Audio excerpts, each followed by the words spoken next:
Pemirsa, jumpa kembali dengan channel YouTube Detektif Sejarah DS. Melanjutkan tema Mengingat Bung Karno Part 3, Bom Cikini. Insinyur Soekarno, atau lebih akrab disapa Bung Karno, adalah salah satu pendiri bangsa Indonesia, Presiden pertama Republik Indonesia, dan intelektual yang sangat disegani baik di dalam negeri maupun luar negeri. Di Aljazair, pemerintahan mereka membangun patung Bung Karno sebagai bentuk penghormatan terhadap Bung Karno. Ada yang pro, ada yang kontra. Itulah gambaran umum dari setiap pemerintahan yang berkuasa. Rezim Bung Karno tidak saja berjalan mulus, meskipun puluhan juta rakyat Indonesia mendukung pemerintahannya. Dua bab pertama yang telah kami jelaskan pada minggu lalu adalah dua peristiwa upaya pembunuhan terhadap Bung Karno yang pembencinya merasa kepemimpinan Bung Karno tidak layak memimpin Indonesia. Upaya lain dari percobaan pembunuhan terhadap Bung Karno adalah melempari granat ke arah Bung Karno. Kejadian ini berawal saat Bung Karno menghadiri acara amal hari jadi Sekolah Rakyat Cikini. Sore hari menjelang malam pada tanggal 30 November 1957, putra Bung Karno yang bernama Guntur mendapat tugas menjaga wahana permainan yang tersedia dalam pesta tersebut. Sedangkan putrinya yang bernama Megawati Soekarno Putri yang kelak menjadi Presiden Republik Indonesia yang kelima bertugas sebagai penjaga pameran.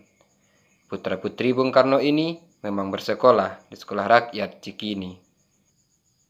Kemeriahan pesta bertambah kala terdengar sirine dari kejauhan. Terlihat iring-iringan rombongan presiden memasuki sekolah.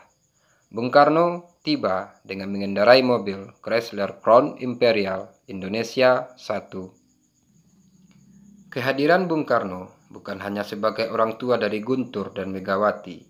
Bung Karno juga hadir atas undangan khusus dari Kepala Sekolah Rakyat Cikini. Para peserta dan tamu undangan menyambut sang proklamator Bung Karno dengan sumringah. Mereka berebut untuk mendekati Bung Karno yang merupakan Presiden pertama Republik Indonesia. Setelah menikmati pesta hingga selesai, Bung Karno meninggalkan lokasi pesta. Di sepanjang jalan, warga telah berkerumun menyaksikan kepergian Bung Karno.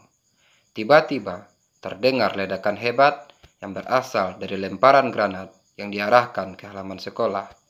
Ledakan terdengar beberapa kali menggelegar. Orang-orang tergeletak. Situasi berubah menjadi kacau. Orang-orang panik. Malam yang bahagia itu berubah menjadi petaka. 7 orang tewas di tempat. 2 polisi pengawal presiden, 2 wanita, 2 anak-anak, dan 1 laki-laki dewasa. 2 orang lainnya mati di rumah sakit. Sedangkan korban luka mencapai 100 orang, baik luka berat maupun luka ringan, termasuk puluhan murid dan Direktur Perguruan Cikini, Sumaji Muhammad Sulaiman, yang mengalami luka parah. Bung Karno dan anak-anaknya selamat, akan tetapi mobil kepresidenan menjadi rusak parah. Mobil mewah keluaran tahun 1954, hadiah dari Raja Arab Saudi itu ringsek lantaran menahan ledakan granat. Bung Karno begitu murka. Hanya karena kebencian terhadap dirinya, pelaku tega menghabisi nyawa rakyat dan anak kecil. Bung Karno segera mengeluarkan perintah untuk mengejar pelaku. Perintah juga dikeluarkan untuk menyelidiki aktor intelektual di balik upaya percobaan pembunuhan terhadap presiden. Kurang dari 24 jam, aparat dan intelijen negara membuahkan hasil. Seperti yang diungkapkan dalam buku 30 tahun Indonesia Merdeka 1950-1964 jilid 2, ada 4 pemuda yang ditangkap dan diduga sebagai pelaku aksi teror. Mereka adalah Yusuf Ismail, Saidon bin Muhammad, Tasrif bin Hussein, dan Muhtasin bin Abu Bakar. Hasil penyelidikan mengungkapkan keempat orang ini adalah penghuni asrama Sumbawa yang berlokasi di kawasan Cikini. dan merupakan aktivis Gerakan Pemuda Islam Indonesia. Menurut kesaksian Megawati, dua dari pelaku, yakni Saidon dan Tasrif, adalah guru yang sudah dicuci otaknya. Bung Karno menganggap aksi pelemparan granat di Sekolah Rakyat Cikini tersebut merupakan upaya percobaan pembunuhan terhadap Presiden, yang otak pelakunya adalah orang-orang yang tidak puas dengan kondisi politik dan orang-orang yang membencinya. Meskipun begitu, hingga saat ini, alasan yang pasti yang mendasari tindakan berbahaya tersebut masih simpang siur. Penyidik mencurigai bahwa percobaan pembunuhan itu telah direncanakan cukup lama, karena pelakunya adalah orang-orang yang cukup terlatih.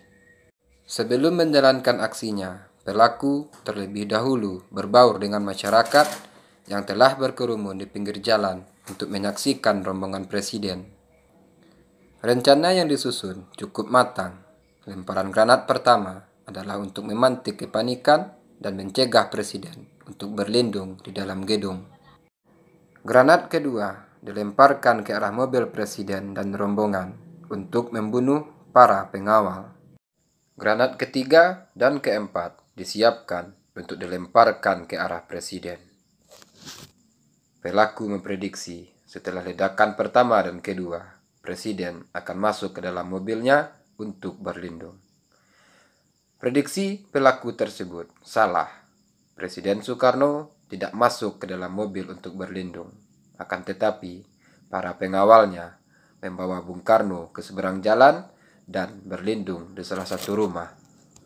Selamatlah Bung Karno dari upaya percobaan pembunuhan tersebut. Diduga kuat, aktor intelektual terlibat dalam aksi teror yang bukan biasa ini untuk menyingkirkan Bung Karno dari kursi kepresidenan dengan cara membunuhnya. Mantan Kepala Staf Angkatan Darat, Zulkifli Lubis, sempat dicurigai sebagai otak pelaku. Zulkifli sempat beberapa kali tidak sepaham dengan Bung Karno, karena Bung Karno cukup dekat dengan komunis. Zulkifli juga merupakan anggota Gerakan Anti Komunis dan juga bergabung dengan pemerintahan revolusioner Republik Indonesia yang dianggap pemberontak oleh Bung Karno. Persidangan terkait peristiwa Cikini dimulai pada tanggal 15 Agustus 1958. Di persidangan, salah satu terdakwa menyebut bahwa Zulkifli Lubis adalah guru utamanya. Bahkan, ia mengakui bahwa percobaan pembunuhan terhadap Bung Karno beberapa kali dilancarkan, termasuk pelemparan granat ke kantor Partai Komunis Indonesia, Persatuan Buruh, dan upaya pembunuhan terhadap beberapa petinggi militer, termasuk Abdul Haris Nasution. Akan tetapi, keterangan terdakwa diragukan beberapa kalangan yang menyebutkan bahwa keterangan terdakwa telah dipersiapkan pemerintah alias dilebih-lebihkan. Zulkifli Lubis selalu menolak bertanggung jawab atas terjadinya serangan yang menyasar Soekarno, meskipun ia mengakui terlibat dalam beberapa serangan sebelumnya. Menurut Zulkifli, aksi pelemparan granat di Cikini adalah aksi spontan, di mana para pelakunya melihat kesempatan untuk membunuh Soekarno dalam kunjungannya menghadiri pesta hari jadi Sekolah Rakyat Cikini. Pada akhirnya, Zulkifli Lubis lolos dari tuduhan, karena salah satu terdakwa, Yusuf Ismail, mengakui bahwa aksi pelemparan granat di Cikini merupakan gagasannya. Keempat pelaku divonis hukuman mati dan dieksekusi di hadapan Riku Tembak pada 28 Mei 1960. Upaya pembunuhan terhadap Bung Karno gagal. Ia masih memimpin Indonesia hingga kepemimpinannya digantikan oleh Soeharto. Pemirsa, jangan pernah melupakan sejarah. Pahamilah dan pelajarilah sejarah, dan ambillah sesuatu yang berharga darinya. Nantikan kisah upaya percobaan pembunuhan terhadap Bung Karno dalam Mengingat Bung Karno Part 3, Tragedi Idul Adha. Semoga konten ini bermanfaat. Sampai jumpa.